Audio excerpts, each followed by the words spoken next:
मैंने आपसे कहा था कि ये प्रभु का प्रण है, सन्मुख होई जीव मोहि जबहि जन्म कोटि अगनासहि तबहि। आप जब सत्संग में आते हो, आप जब कथा में आते हो, तो अपने मन में ये विश्वास लेकर आइए, भाई यहाँ प्रभु विराजमान है, बस प्रभु के सन्मुख मुझे प्रभु का होकर जाना है।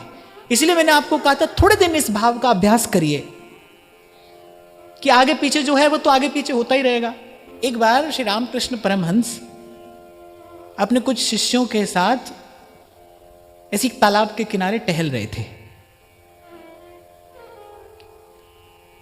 मछली पकड़ने वाले ने जाल डाला। अब जो जाल में मछली फंसी ना, उसमें कुछ तो ऐसी थी जो छटपटा रही थी, कुछ ऐसी थी जो बिल्कुल निस्पंद पड़ी थी, और कुछ एक दो ऐसी भी थी जो प्रयास करके जाल से बाहर निकल गई।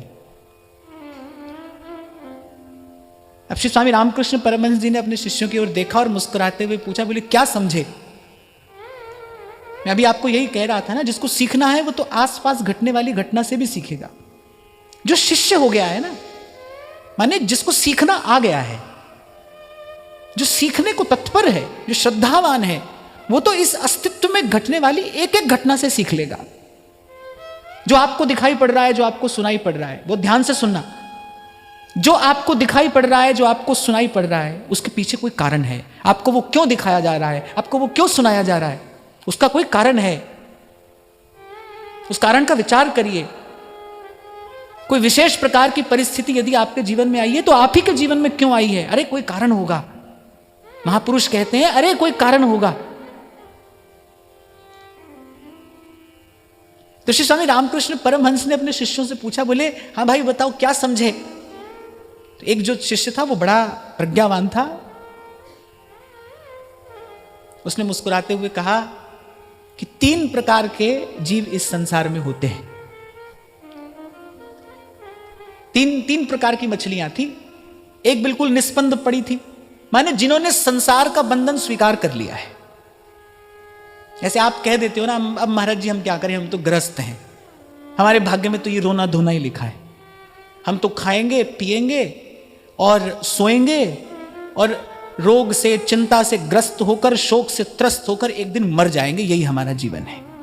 फिर गधा कुकर सूकर होकर फिर जन्म लेंगे। हम तो इसको स्वीकार करके बैठे हैं क्योंकि हम तो ग्रस्त हैं। एक ये विचार पता है आपको कितना दुर्बल कर देता है भीतर से? क्यों? क्योंकि इस विचार के मूल में अज्ञान है, अविद्या है। यहां ना कोई विरक्त है, ना कोई गृहस्थ है, जीव प्रभु का है, हम प्रभु के हैं। कितना उत्साह भर जाता है जीवन में इस विचार का पुनः पुनः विचार करने से, भाई हम प्रभु के हैं। और कोई झूठी बात थोड़ी है, कौन झुठला देगा इसको कि आप प्रभु के नहीं हैं? हाँ प्रभु के ही तो हैं, सच्ची बात ही तो आपको कही जा रही। झूठ तो वो है जो आपने पकड़ रखा है, जिसको आप छोड़ने को तैयार नहीं हो, जिसके कारण इतना कष्ट पा रहे हो लेकिन छोड़ने को तैयार नहीं हो। दुख तो वो है। ये तो सीधी सच्ची बात है, भाई आप प्रभु के हो, प्रभु आपके हैं। तो उसने कहा कि भाई देखो, एक मछली तो ऐसी है जिसने जाल से बाहर निकलने की चेष्टा ही नहीं की, उसने तो बंधन स्वीकार कर लिया। उसने तो कहा भाई ठीक है, अब गए, अब तो हम मर ही गए। और एक ऐसी है जो फड़फड़ा तो रही है लेकिन जाल से निकल नहीं पा रही है, और एक ऐसी है जो प्रयास करके जाल से निकल ही गई। अब आप सोचो, जिनका शिष्य ऐसा प्रज्ञावान है वो गुरु कैसे होंगे? श्री रामकृष्ण परमहंस का एक शिष्य था जिसने उत्तर दिया। श्री रामकृष्ण परमहंस के पूछने पर, भाई बताओ क्या सीखे? अब देखो क्या घटना घट रही है, मछली पकड़ने वाला अपनी मछली पकड़ रहा है और आप उस शिष्य की प्रज्ञा देखिए। अब जब ये सब बात उसने श्री स्वामी रामकृष्ण परमहंस से कह दी तो परमहंस मुस्कुराने लगे और परमहंस कहने लगे, एक मछली और भी होती है। अब शिष्यों ने कहा वो कौन सी? बोले वो जाल के निकट आती नहीं, जो जाल के निकट ही नहीं आती। ऐसे भगवान के कुछ नित्य सिद्ध जन भी होते हैं ना, जो निवृत्ति परायण ही होते हैं, जो इस संसार में केवल संसार का कल्याण करने के लिए आते हैं। वो इस दुस्तर भव सिंधु के बहाव में नहीं बह जाते। पर बाकी आपके मेरे में तो 3 प्रकार के जीव हैं। गोस्वामी जी ने भी 3 प्रकार के जीव कहा, विषयी साधक सिद्ध सयाने त्रिविध जीव जग वेद बखाने। तो एक तो ऐसा व्यक्ति है भाई जिसने बंधन स्वीकार ही कर लिया है, वो तो प्रयास भी नहीं कर रहा है। एक है जो प्रयास कर रहा है लेकिन उसका प्रयास सफल नहीं हो रहा है। क्यों? क्योंकि उसके प्रयास में उत्साह नहीं है और धैर्य नहीं है, उसके प्रयास में सातत्य नहीं है, उसके प्रयास में निरंतरता नहीं। इसलिए आपको कुछ क्षण पहले मैंने कहा कि प्रैक्टिकल बात मैं आपसे कह रहा हूं। मैंने केवल भाव के धरातल पर मैं यहां से कुछ कह दूं, आप कुछ समझ लें, तो उससे ना मेरा कुछ काम बनेगा ना आपका। यहां से तो भाई सीधी सच्ची बात कहनी चाहिए, जो हो सके वही बात यहां से कही जाए ना। तो अभ्यास में, साधन में निरंतरता बनाकर रखनी पड़ेगी। तो कुछ मछलियां जो थोड़ी देर के लिए फड़फड़ाई, फिर वो भी शांत हो गई, उन्होंने भी उस बंधन को स्वीकार कर लिया। पर कुछ ऐसी थी जो जब तक निकल नहीं गई तब तक सतत प्रयास करती ही रही। और परमहंस कहते हैं एक मछली और भी होती है, वो जाल में फंसती नहीं, वो जाल के निकट ही नहीं आती। और ऐसे निवृत्ति परायण महापुरुष भी आते हैं इस संसार में, वो भगवान के भेजे आते हैं, वो भगवान के धाम से ही नित्य मुक्त होकर ही आए हैं, उनको संसार का बंधन नहीं बांधता, वो माया मुक्त ही हैं। पर बाकी 3 प्रकार के जीव हैं। अब घर जाकर इसका विचार करना कि हम तीनों में से कौन से हैं, हम कौन से प्रकार के हैं। पहले हैं कि भाई अब क्या करें, हम तो ऐसे ही हैं, हम तो ऐसे ही आए हैं, ऐसे ही मर जाएंगे। थोड़ा सा भजन सत्संग का सुख भी ले लेते हैं और थोड़ा संसार का गाना बजाना हो जाए तो भी कोई बुरी बात नहीं है, वो भी कर लेते हैं। थोड़ा यहां भी हाथ पैर मार लेते हैं, थोड़ा वहां भी चले जाते हैं, वहां भी देख लेते हैं संसार में क्या हो रहा है। और आपको स्मरण हो, मैं पहले आपसे कभी कहा करता था, जिसको संसार में ही सुख है, जिसको अभी विषय का ही रस अच्छा लग रहा है, मीठा लग रहा है, उसको तो सत्संग कभी ना कभी प्रिय लगेगा, उसको तो कभी ना कभी सत्संग प्रिय लगेगा, क्योंकि सत्संग का रस उस विषय रस से ऊंचा रस है, श्रेष्ठ रस है, गाढ़ा रस है, अधिक मधुर है, दीर्घकालिक है, इसका प्रभाव दीर्घकालिक है। पर ध्यान रखना, एक बार यदि सत्संग का रस मिल गया है, एक बार यदि सत्संग का रस आपने चख लिया है, फिर संसार का रस प्रिय नहीं लग सकता। अगर लग रहा है, और ईमानदार रहना, अगर लग रहा है तो समझ लेना कि अभी सत्संग का रस मिला नहीं, रस विशेष तिन जाना नहीं, अभी ये रस मिला नहीं, मिल जाएगा तो फिर संसार का रस प्रिय लग नहीं सकता। रमा विलास राम अनुरागी तजत वमन जी। सत्संग का जो रस है वो तो विषय रस में वमनवत प्रतीति कराता है, और ऐसा ही होता है। इसलिए सत्संग का वास्तविक रस मिले, इसके लिए प्रयास करना। इस विचार से अपने आप को दुर्बल नहीं करना, भाई हम तो घर गृहस्थ में पड़े हुए लोग हैं, हम क्या कर सकते हैं। इस विचार से अपने आप को दुर्बल नहीं करना, ये विचार आपको कमजोर कर देगा। हम ना गृहस्थ हैं, ना विरक्त हैं, हम ना इधर के हैं, ना उधर के हैं, हम भाई प्रभु के हैं। और जैसा अभी मैं आपसे कह रहा था ना, जो कुछ आपको सुनाया जा रहा है, जो कुछ आपको दिखाया जा रहा है, उसका कोई कारण है। क्यों आया जीवन में ये क्षण, जब मैं ये कह रहा हूं, आप ये सुन रहे हैं, हम यहां ये कथन श्रवण कर रहे हैं, क्यों आया हमारे जीवन में ये क्षण। संसार में देखो व्यक्ति कहां कहां भटक रहा है। इस समय कोई सिनेमा देख रहा होगा, कोई बढ़िया खा पी रहा होगा, कोई कहीं डोल रहा होगा, हमको प्रभु ने यहां लाकर बैठाया है, अरे कोई कारण होगा। मैं ये कह रहा हूं, आप सुन रहे हैं, क्यों, कोई कारण होगा।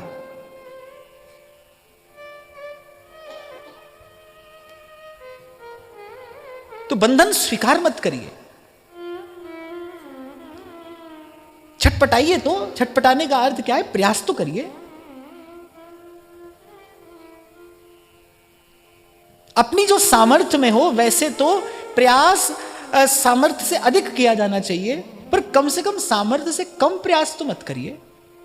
जितना सामर्थ्य प्रभु ने दिया है, कम से कम उतने को तो ईमानदारी से साधन में लगाइए।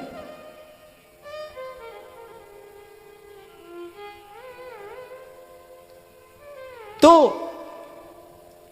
भगवान का दर्शन करके वहां एकदम जैसे आनंद की बाढ़ सी आ गई। अब देखो, अभी कथा आरंभ नहीं हुई, अभी तो केवल कथा की महिमा ही कही जा रही है, कथा आरंभ नहीं है, उससे पहले ही भगवान आकर वहां पर खड़े हो गए।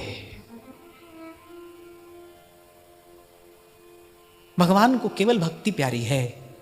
कह रघुपति सुन भामिनी बात, नाता, मानहु एक भगति कर नाता। अभी बताओ, ये सीधा सीधा भक्ति का पक्षपात हुआ कि नहीं? भक्ति का पक्षपात है। भगवान ने कहा भाई सब साधन ठीक है, अपनी जगह पर है, पर मानव एक भगति कर नाता। ज्ञान अनुभव तो करा सकता है, दर्शन भी करा सकता है। महाराज जी, मैंने ऐसा भी देखा कि एक दो ब्रह्मज्ञानी महात्माओं को भी भगवत दर्शन हुआ। माने उनका मार्ग ज्ञान का है, लेकिन उनके अत्यंत शुद्ध अंतःकरण के कारण उनको भगवत दर्शन भी हुआ। तो ज्ञान अनुभव भी करा देता है, ज्ञान दर्शन भी करा देता है, लेकिन जिसको भगवती श्रुति रसो वही सह कहती है, उस रस मूर्ति का, उस परम फल का आस्वादन भक्ति कराती, उस फल को चखाती भक्ति है। मैंने देखा कि उन महात्माओं को भगवत दर्शन हुआ, लेकिन भगवत दर्शन हो जाने के बाद भी वो पुनः आकर अपनी उसी ज्ञानावस्था में ही आरूढ़ हुए। ऐसा होता है ना महाराज जी, ऐसा हुआ। ऐसे महापुरुषों का चरित्र मिलता है कि वो ज्ञान मार्ग के साधक हैं, उनको श्री कृष्ण का दर्शन हुआ, पहले श्री कृष्ण के दर्शन के बाद भी उनकी वृत्ति अपने उसी भाव में ही आरूढ़ रही, वहीं स्थित रही। तो इसलिए कोई पूछता है ना कि पुराणों में लिखा है कि इतना करोड़ नाम जप करने से भगवान का दर्शन होता है, तो क्या होता है? अवश्य होता है भाई, पुराणों में झूठ नहीं लिखा है। पर मैं आपको एक बात और निवेदन कर दूं, कहीं भी ये नहीं लिखा है कि इतना जप या इतना साधन करने से भगवान में प्रेम होता है। भगवान में प्रेम केवल भगवान के प्रेमी के संग से होता है। भगवान में प्रेम केवल भगवान के प्रेमी के अनुग्रह से होता है। इस बात का सबसे ज्वलंत उदाहरण श्री उद्धव जी हैं। वो तो ज्ञान कर्म भक्ति सबका रहस्य जानते हैं, क्या है जो वो नहीं जानते। लेकिन वो जो आंख में आंसू आया ना, कृष्ण नाम कान में पड़े और हृदय विगलित हो जाए, जिसकी याचना चैतन्य महाप्रभु कर रहे हैं, नयनम गलदश्रुधारया वदनम गद्गदरुद्धया गिरा पुलकैर निचितम वपुः कदा तव नाम ग्रहणे भविष्यति।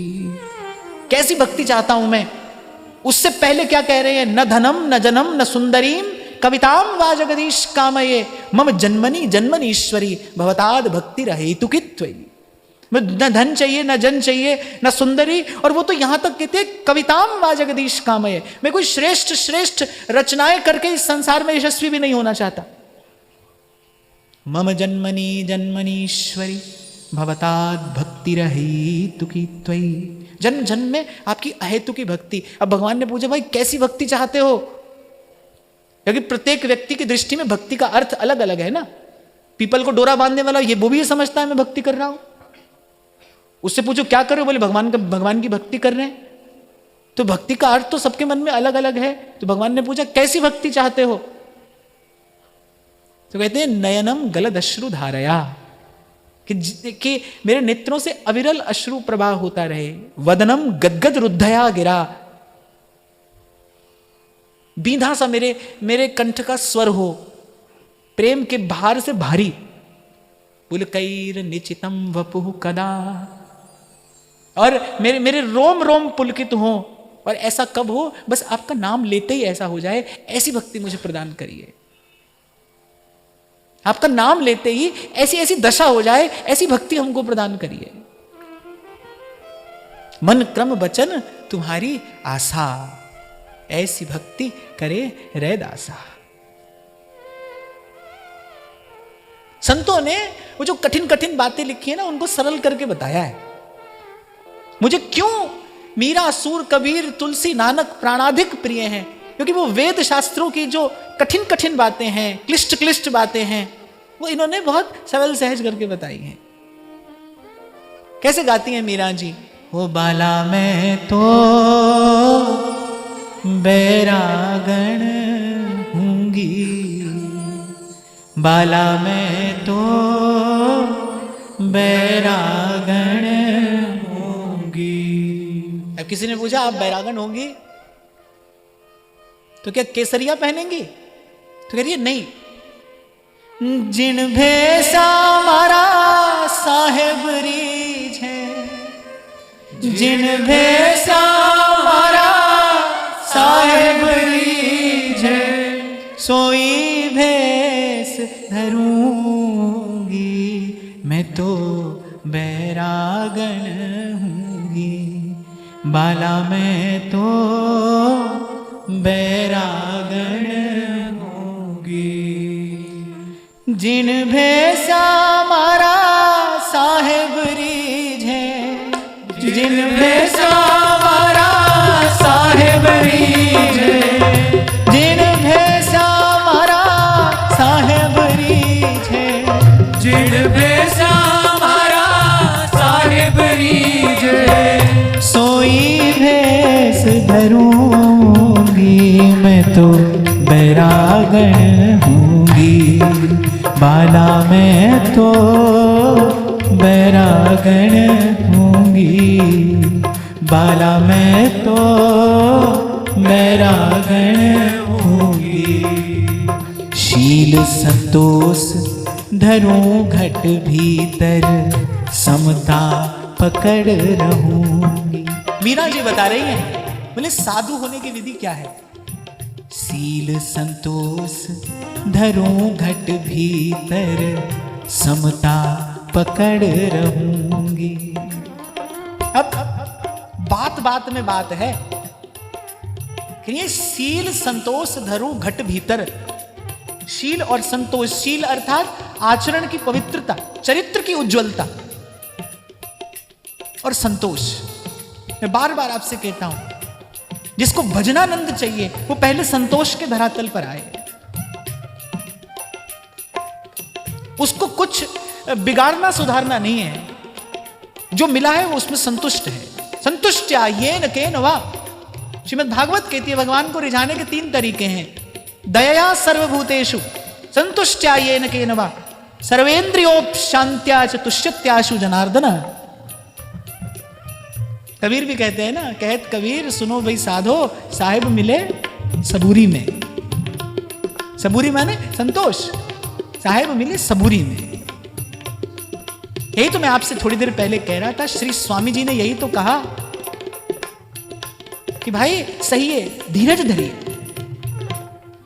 और अनेक अनेक बार, सहस्रों बार मैंने आपसे कहा भाई, किसी दूसरे के हिस्से का नहीं सह रहे हैं हम, अपना ही है। किसी दूसरे ने थोड़ी डाल दिया हमारी झोली में आके, फिर किससे शिकायत और कैसी शिकायत? अरे ये क्या कम कृपा है कि सहने की घड़ी में वो हमारे साथ खड़ा है। जब हम सह रहे हैं तो वो हमारे साथ खड़ा है, ये क्या कम कृपा है? इसलिए सह लीजिए। शील संतोष धरूं घट भीतर, समता पकड़ रहूंगी। गाइए। शील संतोष धरूं घट भीतर, समता पकड़ रहूंगी। समता पकड़ रहूंगी यानी सहज में ये बुद्धि होगी नहीं सम, क्योंकि विषमता से भरा संसार है ना। अब कोई कहे कि दिन रात एक सा हो जाए, अब कैसा हो जाए भाई? उसने ही न्यारा बनाया है, हम कैसे एक सा कर दें? तभी तो उद्धव जी ने कहा, बोले आपने तो बहुत बड़ी बात कह दी, सुख दुख में समान हो जाओ। कैसे हो जाए? हम कैसे हो जाए? तो यहां मीरा जी कह रही है पकड़ रहूंगी, माने इसको अभ्यास से, इस भाव को अभ्यास से सिद्ध करूंगी। बार बार बुद्धि विषम हो जाएगी, बार बार कोई अपना पराया लगेगा, बार बार लाभ हानि दिखाई पड़ेगा। भाई वस्तुतः तो रंग यही है, करिए गुरु के ज्ञान रंगू तन कपड़ा और मन मुद्रा पहरूंगी। मैंने देह पर चिन्ह धारण नहीं करूंगी, मन मुद्रा पहरूंगी।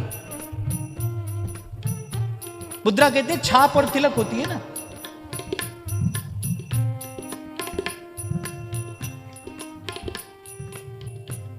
गुरु के ज्ञान रंगू तन कपड़ा, गुरु के ज्ञान रंगू तन कपड़ा, मन मुद्रा पहरूंगी। गुरु के ज्ञान रंगू तन कपड़ा, मन मुद्रा पहरूंगी। प्रेम प्रीत सो हरि गुण गाऊं, प्रेम प्रीत सो हरि गुण गाऊं, चरणन लिपट रहूंगी। मैं तो बैरागण हूँगी, बाला मैं तो बैरागण हूँगी, बाला मैं तो बैरागण होंगी। प्रेम प्रीत सो हरि गुण गाऊं, प्रेम प्रीत सो हरि गुण गाऊं, प्रेम प्रीत सो हरि गुण गाऊं, प्रेम प्रीत सो हरि गुण गाऊं। चरणन लिपट रहूंगी मैं तो बैरागण होंगी। बाला मैं तो बैरागण होंगी, बाला मैं तो बैरागण होगी।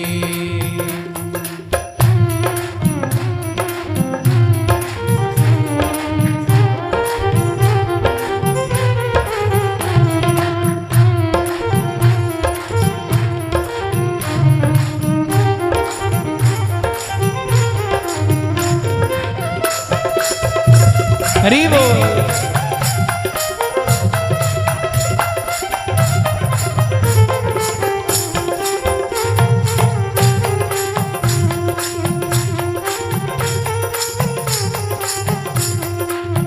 यातन की मैं करूं की गरी, रसना नाम रटूंगी। यातन की मैं करूं की गरी, रसना नाम रटूंगी।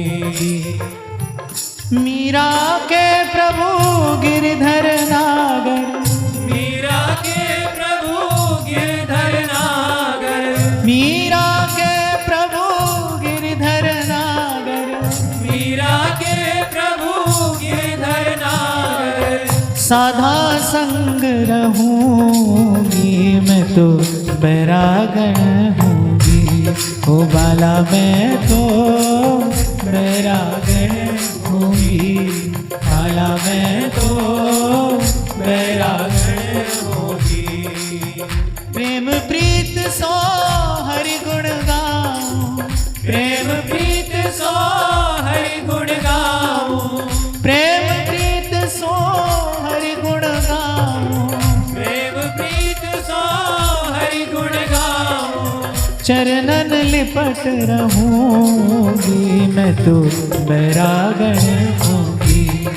बाला मैं तो बैरागण होंगी, बाला मैं तो बैरागण होगी। जाको नाम निरंजन कहिए, जाको नाम निरंजन कहिए, जाको नाम निरंजन कहिए, जाको नाम निरंजन कहिए। वाको ध्यान धरूंगी मैं तो बैरागण होंगी। बाला मैं तो बैरागण होंगी, बाला मैं तो बैरागण होंगी। ओ बाला मैं तो बैरागण होंगी, बाला मैं तो बैरागण होगी। जिन भेषा मारा साहेब रीझ है, जिन भेषा मारा साहिब रीझ है, जिन भेषा मारा साहेब रीझ है, जिन भेषा मारा साहिब रीझ है। सोई भेष धरूंगी मैं तो बैरागण होंगी। बाला मैं तो बैरागण होंगी, बाला मैं तो बैरागण होगी। हरि जी मोरे नैनन आगे रहियो, हरि जी मोरे नैनन आगे रहियो, नाथ मोरे नैनन आगे रहियो, नाथ मोरे नैनन आगे रहियो। हरि जी मोरे नैनन आगे रहियो, हरि जी मोरे नैनन आगे रहियो, नाथ मोरे नैनन आगे रहियो, नाथ मोरे नैनन आगे रहियो। हरि जी मोरे नैनन आगे रहियो, हरि जी मोरे नैनन आगे रहियो, नाथ मोरे नैनन आगे रहियो, नाथ मोरे नैनन आगे रहियो। हरि जी मोरे नैनन आगे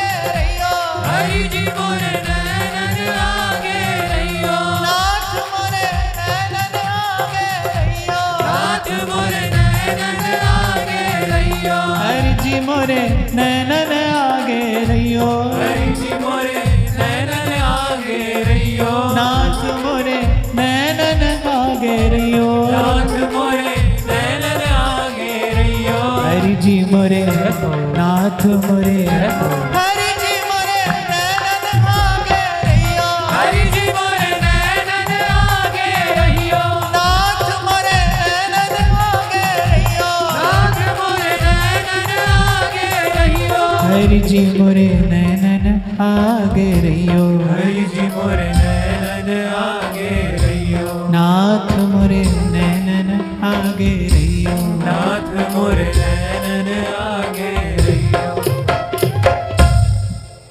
और यहाँ अंत में जो बाईसा कहती है ना, मीरा के प्रभु गिरधर नागर, मीरा के प्रभु गिरधर नागर, साधा संग रहूंगी मैं तो बैरागण होंगी, बाला मैं तो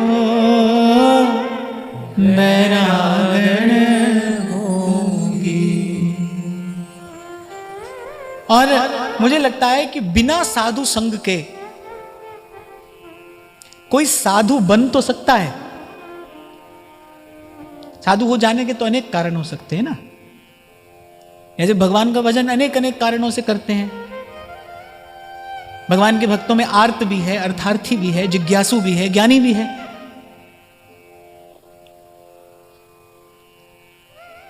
कल भी मुझे चलते चलते किसी ने पत्र दिया था ना, वो है यहां पर जिसने कल पत्र दिया था? नहीं है। तो उन सज्जन ने ऐसा लिखा था कि आप कहते हैं कि भय से भी भक्ति होती है, पर मैं आपकी ये थ्योरी नहीं मानता, क्योंकि भक्ति तो ऐसे होती है वैसे होती है। तो मैंने कहा मैं तो वैसे भी थ्योरी मनवाने के लिए नहीं कहता हूं, मैं तो सदा ही कहता हूं भाई मैं कह रहा हूं, आपको अच्छी लगे आप सुन लो, नहीं लगे छोड़ दो।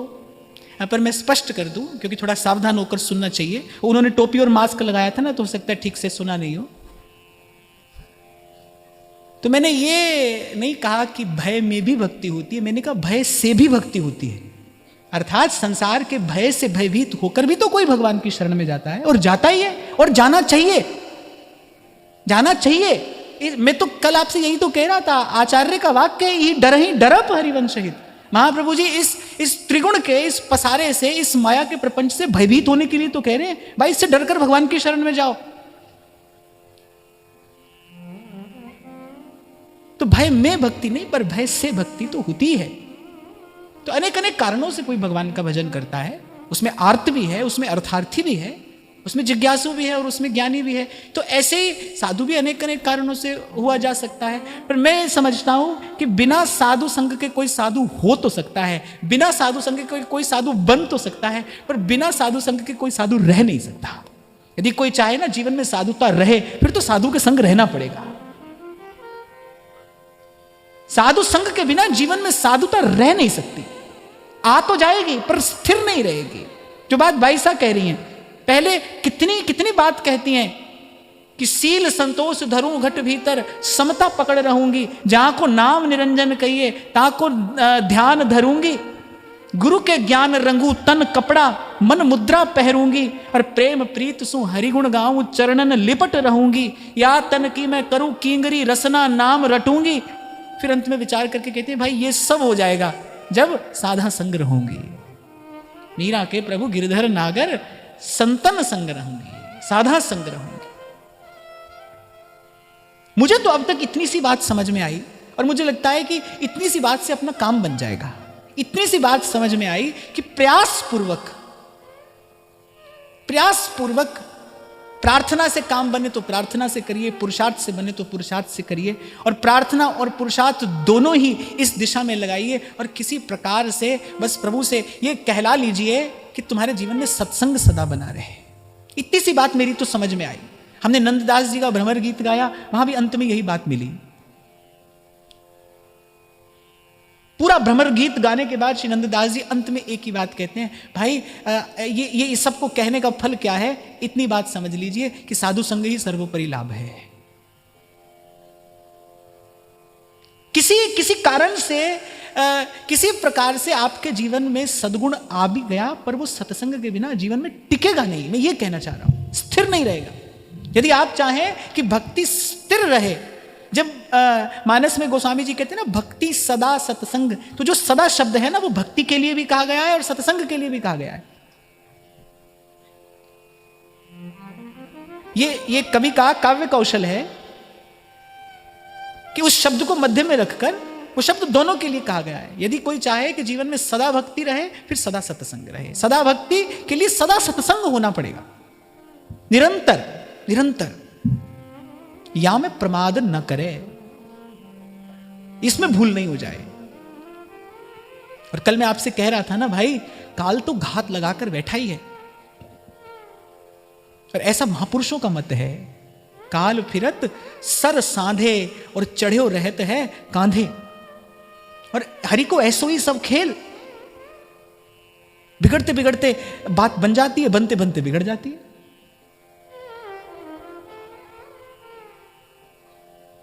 बिगड़ते बिगड़ते बन जाएगी, बनते बनते बिगड़ जाएगी। अब कौन कहेगा भाई मैंने बनाई या मैंने बिगाड़ी? हुई ही जो राम रचि राखा। ये तो ऐसा ही खेल है भाई। इसीलिए इस पर बहुत ज्यादा आश्रित हुए नहीं है महापुरुष। आपके शब्दों में कहूं तो इस पर बहुत ज्यादा रिलाय मत करिए, इस पर बहुत ज्यादा आश्रित नहीं है। तो ठीक है, हो रहा है, बस आवश्यकता से थोड़ा कम ही संबंध रखा है महापुरुषों ने, बुद्धिजीवियों ने, जिनका विवेक जग गया है, उन्होंने आवश्यकता से भी थोड़ा कम संबंध रखा है। कम से कम में जितने में काम चल जाए, बस उतना, कम से कम।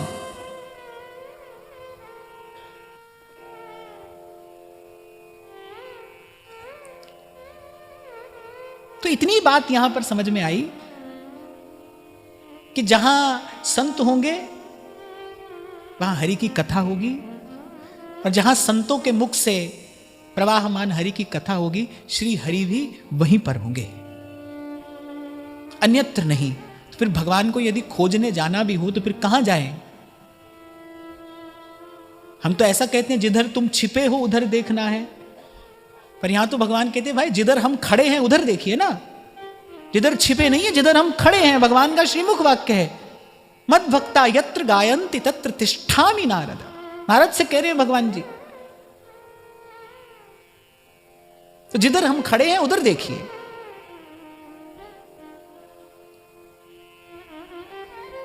ये जो बार बार बार बार सहस्रों सहस्र उदाहरण देकर ये आपको सत्संग की महिमा कही जा रही है, इसलिए नहीं कि आप यहां आते रहें, ये इसलिए नहीं कही जा रही है क्योंकि भाई यही सच्ची बात है। हर बात कहकर यहीं आना है। जैसे गीत में सम होता है ना, बार बार उस सम पर आता है गाने वाला, ऐसे ही हर बात कहकर आना यहीं पर है। राधा वल्लभ भजत भज भली भली सब होए, इसलिए कहा जा रहा है ताकि हम इसके लिए प्रयासरत हों, प्रयासरत रहें, थक ना जाएं। उन्हें दोहराता हूं मैं, बाहर उत्साह और भीतर धैर्य ये बना रहे, बाहर उत्साह भी बना रहे, माने बुझ ना जाए जीवन, ऐसे बुझा बुझा सा ना हो जाए। और जो वैराग्य है ना उसमें कहीं भी उदासी नहीं है।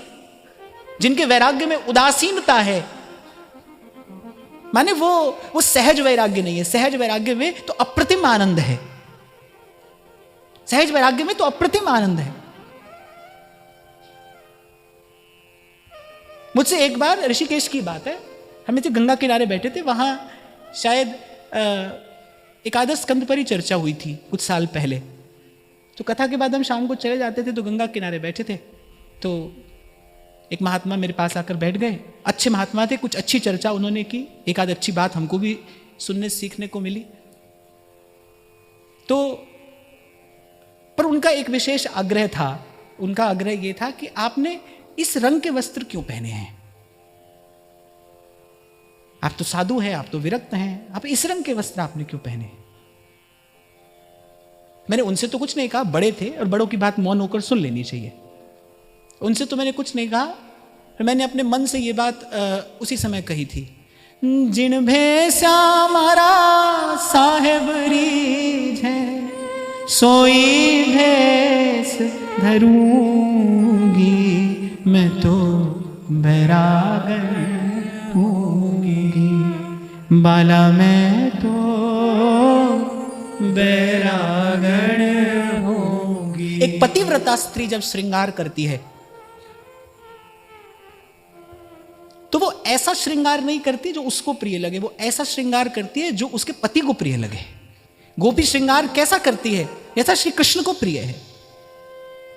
जब उद्धव गए तो गोपियां बड़ा सुंदर श्रृंगार किए बैठी हैं, नेत्रों में अश्रु है, कंपित गात है, पर श्रृंगार किए बैठी हैं। उद्धव जी के मन में प्रश्न हुआ, भाई ये तो प्रेम वैरागियों की स्थिति नहीं होनी चाहिए। फिर गोपियां कहती है श्याम सुंदर को हम ऐसी अच्छी लगती हैं। यदि हमारा जर्जर गात देखेंगे तो उनको बड़ा कष्ट होगा, बड़े कोमल हृदय हैं वो। तू जिस कृष्ण को जानता है वो होगा पूर्ण काम, आप्त काम, निर्लिप्त, निष्पक्ष। पर हमारा सांवरा सलोना ऐसा नहीं है, हमारा श्याम सुंदर ऐसा नहीं है। हम जानती हैं उसको क्या प्रिय लगता है। उस समय भी वो श्रृंगार किए बैठी है, किस लिए? क्योंकि वो श्याम सुंदर को प्रिय है। तो पतिव्रता का जो श्रृंगार है वो कि पति को सुख देने के लिए। पति को कैसा श्रृंगार प्रिय है? तो मैंने कहा भाई ये तो महात्मा है, सन्यासी महात्मा है, इनको तो ये सब कहना ठीक नहीं है। पर मैंने उनमें कहा, मैंने कहा भाई आपने पूछा ये रंग क्यों पहना है? मैंने कहा हमारे इनको अच्छा लगता है, बस इसीलिए पहना, और कोई उत्तर नहीं है। जिन भेषा महाराज साहेब रीझे सोई भेष धरूंगी, इसलिए थोड़ी पहना है कोई हमको साधु माने। माने माने नहीं माने नहीं माने, हम इनको अपना माने, ये हमको अपना माने। पर जो कर रहे हैं वो इसीलिए तो कर रहे हैं। पहली बात भी यही है, बीच में भी यही है और अंत में भी यही है। हम इनको अपना माने और ये हमको अपना माने। हाँ, पर आज की बात को यही विराम देते हुए कि भाई कहीं से भी आरंभ करें, पर जीवन में सद्गुण सद्भाव यदि स्थिर रहेगा तो केवल सत्संग की ही कृपा से रहेगा। आज की वार्ता श्री जी के चरणों में निवेदन करते हैं। महाराज श्री के चरणों में प्रणाम। आप सबके हृदय स्थित प्रभु को नमन।